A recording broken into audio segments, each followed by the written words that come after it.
ውጭ ግንኙነት በሚመለከት በቅርብና በርቀት ስላለው የኢትዮጵያ የወዳጅነትና በጋራ ኮኤግዚስት ለማድረግ የምንከተለው መርህ በሚመለከት የተነሱ ሐሳቦች ትክክሎች ናቸው። ዓለም በጣም ተለዋዋጭ ባህሪ ይዟል።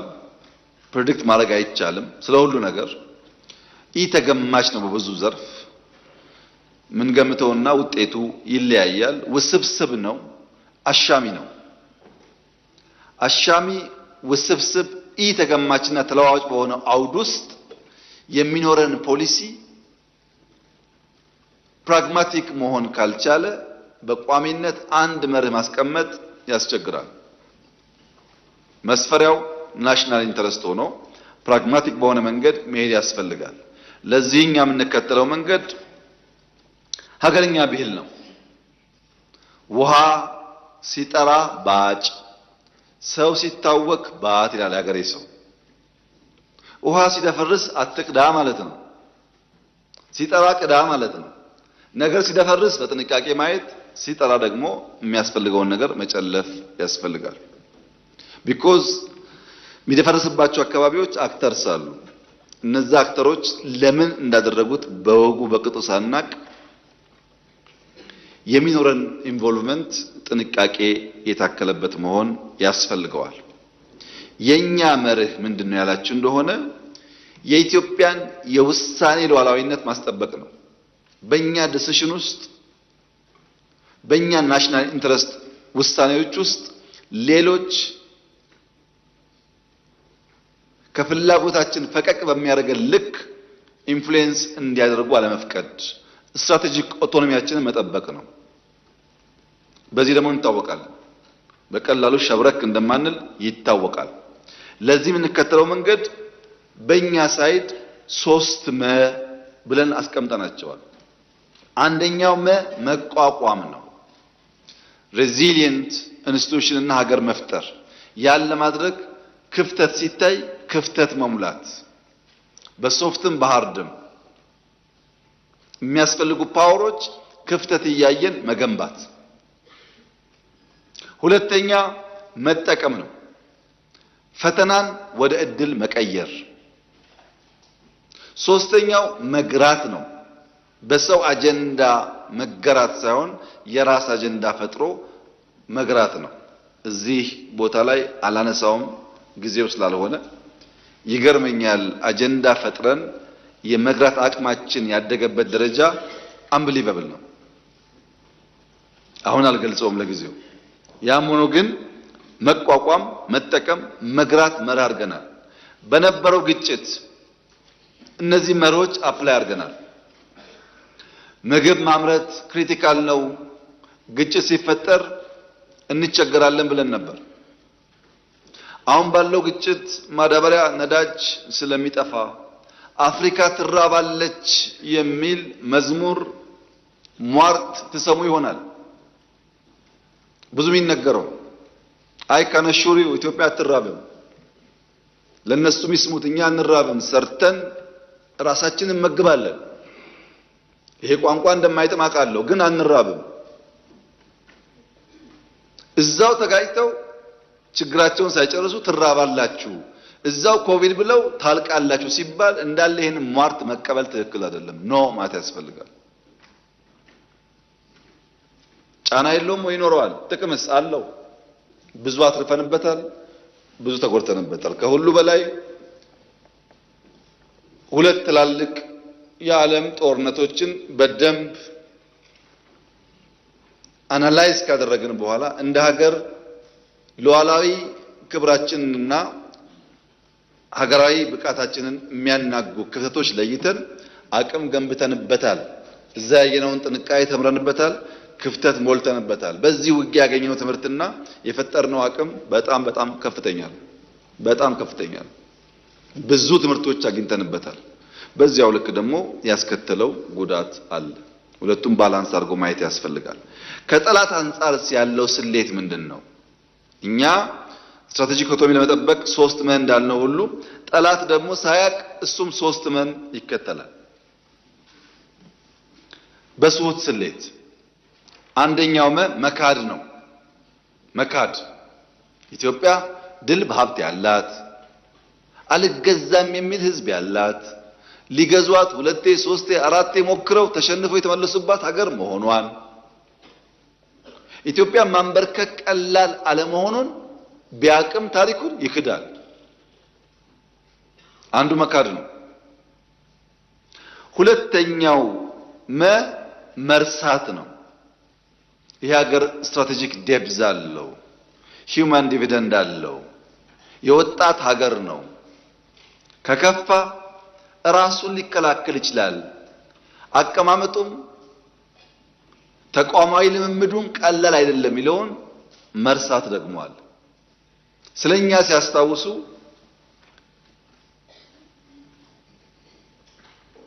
ደህንነታችንን እንጂ ስለኛ ሲያስታውሱ እምቢ ባይነታችንን ማስታወስ አይፈልጉም። አንዳንዴ ማራከስ ይፈልጋል። ሶስተኛው ምኞት ነው። ምኞት ያለፈ ስልት እስረኛ የመሆን ምኞት። ትናንትና ሻዕቢያና ወያኔ ከሱዳን ጋር ተባብረው ደርግን ጥለዋል። አሁንም እንደዛ ተባብረን እንጥላለን የሚል ምኞት።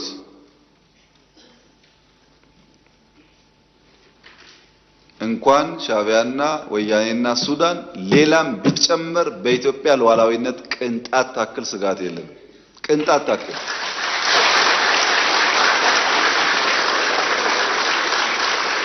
ያን ለመከላከል የሚያስችል ብቃት እየገነባን ያለነው። ጊዜው ሲደርስ እንዳስፈላጊነቱ እንገልጻለን። እኛ ስጋት የለብንም። ሰዎች ባረጀ ባፈጀ ስልት ድሮ በሰራ ስልት አሁን ለመጠቀም መሞከር ጠቃሚ አይደለም።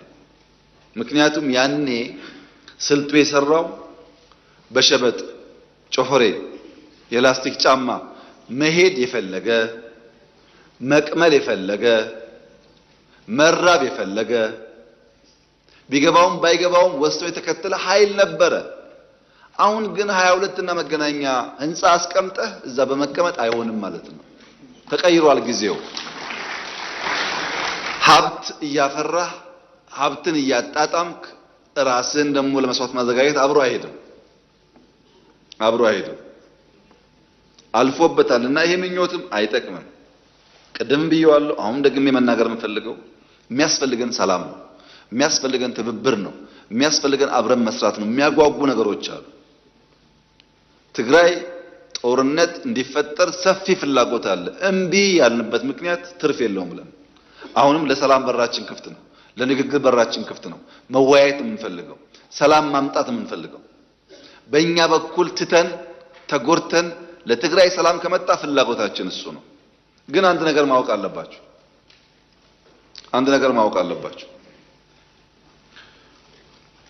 የዛሬ 20-30 ዓመት አሁን ያለው መንግስት አሁን እዚህ ፊት ለፊት የምታዩቸው ሰዎች ከወረዱ በኋላ ተመልሰው መጥተው ኢትዮጵያን እንምራ ካሉ ኢትዮጵያ ሞታለች ማለት ነው። እውነቴን እነግራችሁ ኢትዮጵያ ለዘመኑ ለሲዝን የሚመጥን መሪ መፍጠር ካልቻለች ሰዎች እየወጡ የሚመላለሱባት ከሆነ ኮሌክቲቭሊ ሞታለች ማለት ነው። ይሄ የሚያኮራ ነገር አይደለም፣ የሚያሳፍር ነገር ነው። 50 ዓመት ፓርቲ መርተህ ፓርቲ የሚተኩ ሰዎች ካልፈጠርክ ሌላ 1000 ቢሰጣ አትፈጥርም ማለት ነው። ቲፒኤልኤፍ 50 ዓመት ፖለቲካል ፓርቲ ሆኖ አንጋፋ ፓርቲ ሆኖ ወጣቱን ትውልድ ማመን ካልቻለ ኪሳራ ነው። በፍጹም አትጠብቁ። ድልና ቲፒኤልኤፍ አራምባና ቆቦ ናቸው። አትጠብቁ። ለምን መሰላችሁ? የሚያሳየው ነገር ኒው ብለድ፣ ኒው ቶት፣ ኒው ዳይሬክሽን የማይቀበል ፎርስ በነበረው ነገር የትም አይደርስም። ያስ ቢሆን እኛ የምንፈልገው ሰላም ነው። ከማንም ቢሆን መነጋገርና ሰላም ልማት ነው የምንፈልገው። ከግጭት አናተርፍም፣ አይጠቅመንም። በተለይ ትግራይ አካባቢ የኛ ትልቁ ምኞት ባህር ዳር የምናየውን፣ ጎንደር የምናየውን፣ ጅማ የምናየውን፣ አርባ ምንጭ የምናየውን የኮሪደር ዴቨሎፕመንት መቀሌ ማየት ነው ምኞታችን እሱ። ከዚህ ውጭ ያለው ጉዳይ አይጠቅመንም፣ አንፈልገውም። የኛ ባንዳዎች የክራብ ሜንታሊቲ ያላቸው። ክራብ ተጠላልፎ መውደቅ እንጂ ተያይዞ ማደግ አይችልም። ተጠላልፎ መውደቅ ጠቃሚ አፕሮች አይደለም። በእኛ ሀገር ብልህ ከራሱ ጠቢብ ግን ከሰው ይማራል ይባላል። ጠቢብ መሆን እንኳን ባንችል ከኛው ስህተት ተምረን እማናድግ ከሆነ አስቸጋሪ ነው የሚሆነው። ባለፈው የፈጠርነውን ስህተት መድገም የለብንም። በቃን፣ ግጭት አያስፈልገንም። የኢትዮጵያ መከላከያ ሰራዊት አሁን ያለው አቅም ትናንትና ካለው ጋር አይገናኝም። ግጭት ካለ ኪሳራው ጥፋቱ ብዙ ነው እና እባካችሁን በየትኛውም ቦታ ያላችሁ ሊቀመንበር ካልሆናችሁ ዓለም የሌለ ይመስላችሁ እናንተን ሊቀመንበር የሚል ማድረግ እንሰጣችኋለን፣ ግን ሰላማችሁን ስጡን። ይሄን መልእክቴ ነው። ሁሉ ጊዜ እኔ ከሌለው እኔ ካልመራው እኔ ከሌለውበት ሁሉ ኪሳራ የሚል እሳቤ አደገኛ ስለሆነ እሱን ማድረቅ ያስፈልጋል። በሁሉም ወገን ነው። በሁሉም ወገን ትግራይ ብቻ አይደለም፣ ኦሮሚያም ይሰራል። ይሄ እኔ ታግያለሁ፣ እኔ 40 ዓመት ቆይቻለሁ፣ 50 ዓመት ቆይቻለሁ፣ እኔ ያለው የሚሉ ሰዎች ኦሮሚያ ውስጥም አሉ። እውነት ነው፣ ታግለዋል፣ አይካድም። ለምሳሌ የኦነግን የትግል ታሪክ ለማራከስ የሚሞክር ኦሮሞ የለም። እኔ ልንገራችሁ፣ ታግሏል። ኦነግ ኦሮሞን አንቅቷል፣ ኦሮሞን አደራጅቷል። ምንም አይናቅም፣ ክብር ይገባዋል። ነገር ግን አሁን ያለው ዘመን አሁን ያለው የሊደርሺፕ አፕሮች ያኔ ከምናውቀው ጋር ይለያል። ለዛ ደግሞ የተዘጋጀ ኃይል ሲኖር እንዲሁ ሰብሰብ ብሎ ማክበር ጥሩ ነው የሚሆነው። መናናቅ ሲጀምር ኒው ጄኔሬሽን ብቻ ለሚናቀው። ለምሳሌ በትግራይ አይታችሁ ከሆነ ታደሰ ወረደ ማለት እድሜውን በሙሉ ወይም ጻድቃን ማለት እድሜውን በሙሉ ትግራይ ታገለ ነው። በትግል ደረጃ ደብረጽዮንና ታደሰ ወይም ጻድቃን እምብዛም አይለያዩም፣ አብረው ነበሩ። አንደኛው ጥሩ ሌላው መጥፎ ሊሆን አይችልም። ግን እየወደቅ ስትሄድ ልክ እንደ ውሃ ነው። እየወረቅ ስትሄድ መሽተት ትጀምራለህ። ማራከስ ከጎን ይጀምራል። ኦነግ ጋር ብትሄዱ እንደምታውቁት እኔና ጋሽ ዳውድ ኢብሳ ይለያያል እሳቢያችን። ግን ጋሽ ዳውድ ኢብሳ ጀግና ናቸው። ይሄንን ግን አልክድም። እኔ ላለፉት 40 ዓመታት ኮንሲስተንትሊ ለኦሮሞ ሕዝብ ታግለዋል፣ በችግር በመከራ ውስጥ። እኔ ጀግነታቸውን አምናለሁ። አብሮ የታገለው ግን አያምንም። የጋሽ ዳውድ ግሩፕ ጋሽ ሌንጮን ያራክሳል፣ የጋሽ ሌንጮ ግሩፕ ጋሽ ዳውድን ያራክሳል። ሁለቱም ግን ጀግኖች ናቸው። መራከስ አያስፈልግም፣ መማር ነው የሚያስፈልገው። ከድካማቸው ተምረን የበለጠ ሆነን መገኘት እንጂ አንዱን ማራከስ ዋጋ የለውም። ሲሚለርሊ ቲፒኤልኤፍ የትግራይ ህዝብ ያደረገው ተጋድሎ፣ የአማራ ታጋዮች ለአማራ ያደረጉት ተጋድሎ፣ የአፋር፣ የሶማሌ፣ የቤኒሻንጉል፣ የጋምቤላ ክብር ሊሰጠው ይገባል። ነቅተው ለማንቃት ሞክረዋል። ነገር ግን አሁን ዘመኑ ኤአይ ነው፣ ተላልፈናል። ብዙ መራራቆች ስላሉ አንድ ነገር እያሰቡ በአንድ ጊዜ በመስራት አይሆንም። ኦፕሬቲንግ ሲስተሙ በጣም ፈጣን ነው። ይሄን አምኖ መቀበል የሚያስፈልግ ይመስለኛል። በእርግጠኝነት የምነግራችሁ ግን አምኖ መቀበል ካልቻሉ መቼም ማሸነፍ አይችሉም። መቼም ቲፒኤልኤፍ ምን ጥንካሬ ያለው በደንብ ትምህርት ተወስዶበታል፣ ጠቃሚ ስለሆነ። ኦነግ ምን ጥንካሬ ያለው ትምህርት ተወስዶበታል። ምን ስንፍናና ድካም አላቸው፣ ትምህርት ተወስዶበታል። እነሱም በተረጋጋ መንፈስ ያንን መማር ያስፈልጋቸዋል። ተከብረው ጥሩ ወላጅ ጥሩ ሽማግሌ ሆኖ መኖር ስለሚቻል ማለት ነው። አሁን በስተርጅና ብዙ አስፈላጊ አይደለም። የኢትዮጵያ ፖለቲካ ከእንግዲህ በኋላ አዛውንቶችን ለምክር እንጂ ለፖሊሲ ማመንጨት አትፈልግም። እውነቴን ነው፣ ምክር ብቻ ነው። ምክንያቱም ዓለም ተገለባብጣለችና አሁን ያለችውን ዓለም እናንተ ለመገንዘብ በጣም ከባድ ስለሆነ አልፎ ምክር ሲያስፈልግ ከሁሉም ሽማግሌዎች መስማት ጥሩ ነው። ማክበር ጥሩ ነው። ሲታመሙ ማሳከም ጥሩ ነው። ከሞቱም በክብር መቅበር ጥሩ ነው። ከዛ አልፎ ግን ፖሊሲ እንዲያመነጩ እኔም አልጠብቅም። ከኔና ከኔ በላይ ያላችሁም እርማችሁን አውጡ። ጊዜው እያለፈ ነው። ኢትዮጵያ ምን ትሁን? ኢትዮጵያ እንደ ግራር ትሁን። የግራር ዛፍ ካስተዋላችሁ ብዙ አስተማሪ ነገር አለ። የግራር ዛፍ መንቀዋሉን አትዩ፣ የጠለቀ ስር አለው። ስራችን መጥለቅ አለበት። እሳቢያችን መጥለቅ አለበት። ዛሬ አንዱ ያየሁት ነገር እሳቢያችን ምን ያክል እንደጠለቀ ነው።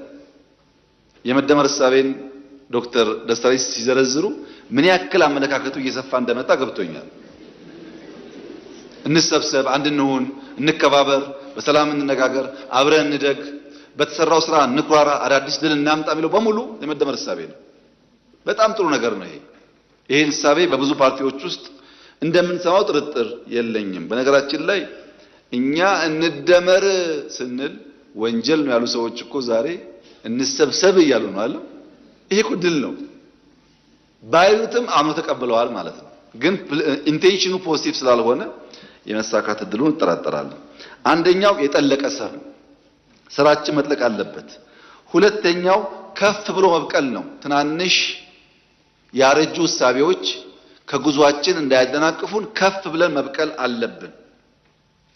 አልፎ አልፎ ደግሞ ግራር ኢነሚ ሲያይ ጠላት ሲያይ እሾሃማ የሆነ ቅጠል ያበቅላል። ራሱን ለመከላከል የሚያስችል ቁመና መፍጠር ያስፈልጋል። አልፎ አልፎ ሊመገቡት ሲመጡ ግራር ጋዛማ ሽታ ያፈልቃል። አስተውላችሁ እኮ ያን ያፈልቅና እንዲሸሹት ያደርጋል። አስፈላጊ ሲሆን ጋዝ እያፈለቁ ጠላት ማሸሽ፣ እሾህ እያፈለቁ በጠላት አለመነካት፣ ረዝሞ መብቀል ብቻ ሳይሆን ትናንሽ እንስሳቶች ደርሰው እንዳይቀነጥሱን መከላከል ያስፈልጋል። ሌላስ የግራር ባህሪ ችግርተኛ ጉንዳን ሲያይ ያስጠጋል፣ ያበላል። እኛ መርዘም ብቻ አይደለም፣ በሰፈራችን ያሉ ወንድሞቻችን ሲቸግራቸው ለማገዝ ዝግጁ ነን። የኛ እድገት እንኳን ኢትዮጵያውያን ዜጎች ብቻ ሳይሆን ወንድሞቻችንን በአፍሪካ ውስጥ በጎረቤት ውስጥ መንካት የሚችል መሆን አለበት። የምናምነው እንደሱ ነው። እንደ ግራር ስራችን ይሰዳል፣ ከፍ ብለን እንበቅላለን፣ ለጠላት ማንመች እሾሃማ እንሆናለን። ሲቀርቡን ደግሞ ካለን አካፍለን እንበላለን። ኢትዮጵያ በዚህ መርህ ከሄደች ነው ለኢትዮጵያ ለአፍሪካ ምሳሌ መሆን የምትችለው። ይህን ደግሞ ለማድረግ በጣም ግልጽ ስትራቴጂ ነድፈናል። ለሚቀጥሉት 25 ዓመታት ኢትዮጵያ የምትመራበት ግልጽ ስትራቴጂ ተቀርጿል። እነዚህ ስትራቴጂዎች በውስጣቸው ብዙ ጠቃሚ ሐሳቦች ይዘዋል። ግልጽ ቪዥን አላቸው። ግልጽ ፐርፐዝ አላቸው። 5 ስትራቴጂክ ኦብጀክቲቮች አሏቸው። 15 ሞዴሎች አሏቸው። 12 ፓወር ቬክተርስ አላቸው። 9 ዲሲፕሊን አላቸው። 9 ኢንተርዲፔንደንሲ አላቸው። ግልጥ ያለ ስትራቴጂ አለ። እናም እናሳካዋለን።